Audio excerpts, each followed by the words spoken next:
आज हम अगला टॉपिक शुरू करेंगे। व्यक्ति के व्यक्तित्व पर बाल्यावस्था का प्रभाव। सबसे पहले जानते हैं व्यक्तित्व क्या है। व्यक्तित्व शब्द अंग्रेजी भाषा के शब्द पर्सनालिटी से लिया गया है, जो लैटिन भाषा के शब्द पर्सोना का अंग्रेजी रूपांतरण है। पर्सोना का अर्थ है मुखौटा या वेश बदलने की प्रक्रिया। पुराने समय में लोग नाटकों में विभिन्न प्रकार के मुखौटों या वेश का धारण करके उसके अनुसार ही व्यवहार करते थे। इसी प्रकार पर्सनैलिटी या व्यक्तित्व के अंतर्गत मनुष्य के आंतरिक और बाहरी दोनों प्रकार के गुणों का समन्वयन रहता है। व्यक्तित्व हमेशा व्यवहार के द्वारा प्रकट होता है। व्यवहार व्यक्ति का बाहरी रूप है। व्यवहार में जितना अधिक संकलन होगा उतना ही उस व्यक्ति का व्यक्तित्व सुदृढ़ माना जाता है। साधारण रूप में व्यक्तित्व का अर्थ व्यक्ति के बाह्य रूप से होता है, लेकिन मनोवैज्ञानिक दृष्टि से व्यक्तित्व का अर्थ व्यक्ति के गुणों का संगठन से है, अर्थात व्यक्ति के बाह्य गुण और आंतरिक तत्व दोनों मिलकर एक सुदृढ़ व्यक्तित्व का निर्माण करते हैं। इस संबंध में कुछ परिभाषाएं दी गई हैं। अल्पोर्ट के अनुसार व्यक्तित्व व्यक्ति की उन मनोशारीरिक पद्धतियों का वह आंतरिक गत्यात्मक संगठन है जो कि पर्यावरण में उसके अन्य समायोजनों को निर्धारित करता है। कुछ अन्य परिभाषाएं भी यहाँ पर दी गई हैं। कैम्प के अनुसार व्यक्तित्व उन प्राभ्यास संस्थाओं का या उन अभ्यास के रूपों का समन्वयन है जो व्यक्ति वातावरण में व्यक्ति विशेष संतुलन को प्रस्तुत करता है। मार्टिन प्रिंस के अनुसार व्यक्तित्व व्यक्ति के समस्त जैविक जन्मजात विन्यास, उद्वेग, रुझान, मूल प्रवृत्तियाँ, अर्जित विन्यास एवं प्रवृत्तियों का समूह है। इन दोनों ही परिभाषाओं के अनुसार व्यक्ति के जन्म और उसके आसपास के वातावरण, उसके साथियों आदि का उसके व्यक्तित्व पर बहुत अधिक प्रभाव पड़ता है। आइए अब बात करते हैं श्रेष्ठ व्यक्तित्व की विशेषताएं। सबसे पहला है शारीरिक गठन।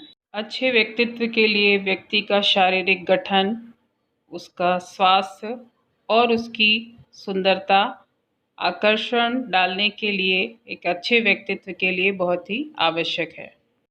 दूसरा है मानसिक स्वास्थ्य। शारीरिक स्वास्थ्य के साथ साथ व्यक्ति का मानसिक स्वास्थ्य, उसकी बुद्धि, उसका व्यवहार आदि भी अच्छा होना चाहिए। मानसिक रूप से वह हमेशा सक्रिय और सदैव प्रसन्नचित्त रहना चाहिए।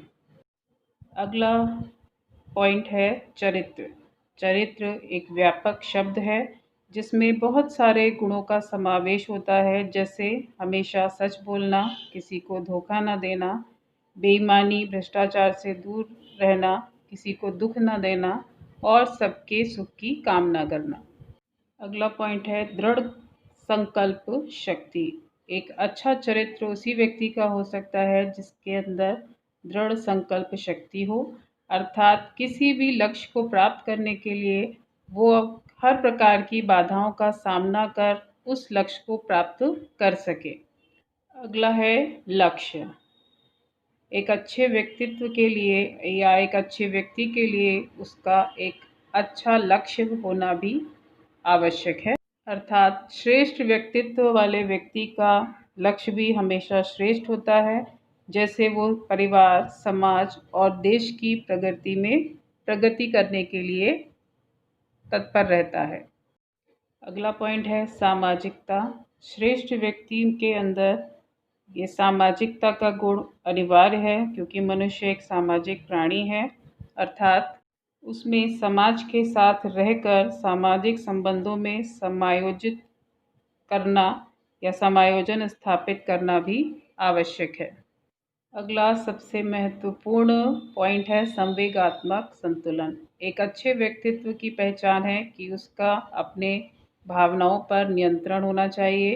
किसी भी परिस्थिति में वो विपरीत व्यवहार ना करे और अपने आवश्यकता के अनुसार व्यवहार करें। अगला पॉइंट है महत्वाकांक्षा। श्रेष्ठ व्यक्ति के अंदर अपने लक्ष्य को प्राप्त करने की महत्वाकांक्षा सदैव जीवित रहनी चाहिए, तभी वो अपने लक्ष्य को प्राप्त कर सकता है। व्यक्ति के व्यक्तित्व पर बहुत अधिक प्रभाव डालने वाली ये 4 अवस्थाएं हैं, जिसमें पहली है शैशवावस्था। ये व्यक्ति की प्रारंभिक अवस्था होती है। जन्म से लेकर 6 वर्ष तक की अवस्था शैशवावस्था कहलाती है और ये नींव की अवस्था होती है। जो व्यवहार, जो गुण बच्चे में डाल दिए जाते हैं, वह हमेशा उसके साथ रहते हैं। परिवार के विभिन्न सदस्यों के व्यवहार का बच्चे पर बहुत अधिक प्रभाव पड़ता है। इस अवस्था में बच्चे का मानसिक विकास बहुत तीव्रता से होता है और वो बहुत अधिक ग्रहण करने की शक्ति रखता है। दूसरी महत्वपूर्ण अवस्था है बाल्यावस्था। 6 से 12 वर्ष की अवस्था बाल्यावस्था कहलाती है। इस अवस्था में बच्चा स्कूल जाना शुरू करता है और उसके व्यक्तित्व पर उसके सहपाठी और उसके शिक्षकों का भी असर पड़ता है। बच्चा समूह में रहकर मित्रता, सहानुभूति और सामाजिक गुणों से प्रभावित होता है। तीसरी महत्वपूर्ण अवस्था है किशोरावस्था। 13 से 18 वर्ष की अवस्था किशोरावस्था कहलाती है। इस समय बालक के व्यक्तित्व में बहुत अधिक तीव्रता से विकास होता है, क्योंकि उसकी शारीरिक और मानसिक विकास की गति तीव्र होती है। इस अवस्था में कुछ समस्याएं भी होती हैं, जैसे शारीरिक परिवर्तनों से संबंधित अस्थिरता की समस्या, समायोजन की समस्या और संवेगात्मक समस्याएं आदि। चौथी और अंतिम अवस्था है प्रौढ़ावस्था। 18 वर्ष के बाद की अवस्था कहलाती है। इसमें व्यक्तित्व में गंभीरता आती है।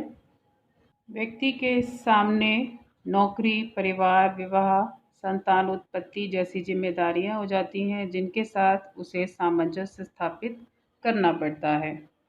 साथ ही उसकी सफलता और असफलता उसके व्यक्तित्व पर निर्भर करती है। अब देखते हैं व्यक्तित्व के निर्धारक तत्व। व्यक्ति के व्यक्तित्व को प्रभावित करने वाले कुछ विशेष तत्व होते हैं। ये ही तत्व मिलकर व्यक्तित्व को पूर्ण बनाने में सहयोग देते हैं। व्यक्तित्व को निर्धारित करने वाले 2 प्रकार के तत्व हैं। सबसे पहले जैविक निर्धारक तत्व। इसमें आता है आनुवांशिकता, स्रावी ग्रंथियाँ, शारीरिक गठन व स्वास्थ्य और शारीरिक रसायन। पर्यावरण संबंधी निर्धारक तत्व 3 हैं। वे हैं प्राकृतिक, सामाजिक और सांस्कृतिक निर्धारक तत्व। आइए देखते हैं आनुवांशिकता क्या है। पहले भी आप लोग पढ़ चुके हैं कि माता पिता के गुणों का संतान में पहुंचना आनुवांशिकता कहलाता है। ये एक विशेष प्रकार के पदार्थ, जिन्हें हम गुणसूत्र कहते हैं, उसके माध्यम से माता पिता से उसकी संतान में पहुंचता है। इसी कारण संतान देखने में बहुत हद तक उसके माता पिता के समान ही होती है। एक संतान में उसके माता पिता, दादा दादी व नाना नानी के गुण भी दिखाई देते हैं। अगला पॉइंट है अंतःस्रावी ग्रंथियाँ। इन सब के विषय में आप पहले भी पढ़ चुके हैं। ये ग्रंथियाँ कुछ हार्मोन्स का स्रावन करती हैं और ये हार्मोन्स व्यक्ति के शारीरिक, मानसिक और संवेगात्मक विकास को नियंत्रित करती हैं। इसलिए इनका भी हमारे व्यक्तित्व पर अधिक प्रभाव रहता है। चौथा पॉइंट, विभिन्न प्रकार के रसायन भी इसी से संबंधित है। ये रसायन जो अंतःस्रावी ग्रंथियों द्वारा स्रावित होते हैं। अगला जैविक कारक है शारीरिक गठन और स्वास्थ्य। शारीरिक गठन के अंतर्गत व्यक्ति की लंबाई, बनावट, वर्ण, आँख, नाक, नक्शा आदि आता है। शारीरिक रूप से हष्ट पुष्ट और सुंदर व्यक्ति को देखकर लोग प्रभावित होते हैं, उसके गठन की प्रशंसा करते हैं और ये उसके व्यक्तित्व पर एक मानसिक प्रभाव डालता है। उसके मन में श्रेष्ठता की भावना उत्पन्न होती है, जो उसमें आत्मविश्वास और स्वावलंबन का भाव पैदा करता है। पर्यावरण संबंधी निर्धारक तत्व हैं। पहला प्राकृतिक निर्धारण। इसमें मनुष्य जिस वातावरण या पर्यावरण में रहता है, वहाँ की जलवायु उसकी शारीरिक और मानसिक दोनों स्थितियों को प्रभावित करती है। जैसे आपने देखा होगा, ठंडी जलवायु में रहने वाले व्यक्तियों का रंग गोरा होता है, जबकि गर्म जलवायु में रहने वाले व्यक्तियों का रंग डार्क होता है। अगला है सामाजिक निर्धारक तत्व। व्यक्ति सामाजिक प्राणी है और जन्म से लेकर मृत्यु तक वह समाज में ही रहता है। अतः सामाजिक संरचना, परिवार और उसके आसपास रहने वाले सभी लोग उसके व्यक्तित्व पर बहुत अधिक प्रभाव डालते हैं। अगला है सांस्कृतिक निर्धारक तत्व। व्यक्ति के व्यक्तित्व के विकास में संस्कृति की अहम भूमिका होती है। जिस सामाजिक और सांस्कृतिक परंपरा के अनुसार व्यक्ति का पालन पोषण होता है, वह उसके व्यक्तित्व को पूर्ण रूप से प्रभावित करती है। अब देखते हैं व्यक्तित्व पर पर्यावरण का क्या प्रभाव होता है। सबसे पहला है परिवार के सदस्यों का प्रभाव। परिवार के सभी सदस्यों का व्यवहार बच्चे को प्रभावित करता है। यदि एकाकी परिवार में है तो अधिक स्नेह और लाड़ प्यार से बच्चा शरारती और ज़िद्दी भी हो सकता है, जबकि बच्चे को यदि उचित स्नेह मिले तो वह अच्छे व्यक्तित्व का स्वामी बनता है। परिवार का मुखिया हर सदस्य का आदर्श होता है। इसी प्रकार हर बच्चा मुखिया के समान अपने को बनाने का प्रयास करता है। अगला स्वतंत्रता और व्यक्तित्व। बच्चे को यदि अपनी निर्णय लेने की स्वतंत्रता दी जाती है तो उसका प्रभाव उसके व्यक्तित्व पर भी पड़ता है। लेकिन इसमें एक बात ध्यान देने की है कि छोटे मोटे निर्णय उसको खुद लेने चाहिए, लेकिन बड़े निर्णय में परिवार के बड़े सदस्यों का सहयोग आवश्यक है। अगला विघटित परिवार का। यदि परिवार में विघटन की स्थिति है, माता पिता अलग रहते हैं, तो इसका प्रभाव निश्चित रूप से बच्चे के व्यक्तित्व पर पड़ता है और ये प्रभाव अच्छा नहीं होता है। परिवार की आर्थिक स्थिति भी व्यक्तित्व को प्रभावित करती है। जैसे समाज में हमें देखने को बहुत से उदाहरण मिलते हैं कि निर्धन परिवार के बच्चों में संघर्षपूर्ण और कष्टप्रद रहता है, इसलिए वे परिश्रमी, सहिष्णु और कठोर व संवेदनशील होते हैं और सफलता प्राप्त करते हैं। इसके विपरीत अधिकतर देखने में आता है कि धनी परिवार के बच्चे आलसी, आराम पसंद और फिजूल खर्च हो जाते हैं, जो उनके व्यक्तित्व पर एक प्रतिकूल प्रभाव डालती है। बच्चों में कुछ आदतों का निर्माण परिवार से ही होता है, जैसे स्वस्थ रहने के लिए पौष्टिक भोजन, शौच की आदत, निश्चित समय और निश्चित स्थान पर करना, समय पर नींद लेना और अपने और आसपास की सफाई का ध्यान रखना। आइए देखते हैं बालक के व्यक्तित्व पर विद्यालय का प्रभाव। सर्वप्रथम अध्यापक का प्रभाव। एक अध्यापक बालक का आदर्श होता है। अध्यापक का चरित्र, व्यवहार और व्यक्तित्व बच्चों को पथ प्रदर्शन करता है। अपने विद्यार्थियों के प्रति सहानुभूति, प्रेम, सहयोग प्रदर्शित करने वाले अध्यापकों के व्यक्तित्व का बालकों पर अनुकूल प्रभाव पड़ता है। इसके विपरीत यदि व्यवहार कुशल नहीं रहता है तो उसका नकारात्मक प्रभाव बच्चों पर पड़ता है। अगला है सहपाठियों का प्रभाव। बालक पूरा दिन विद्यालय में अपने साथियों के साथ रहता है।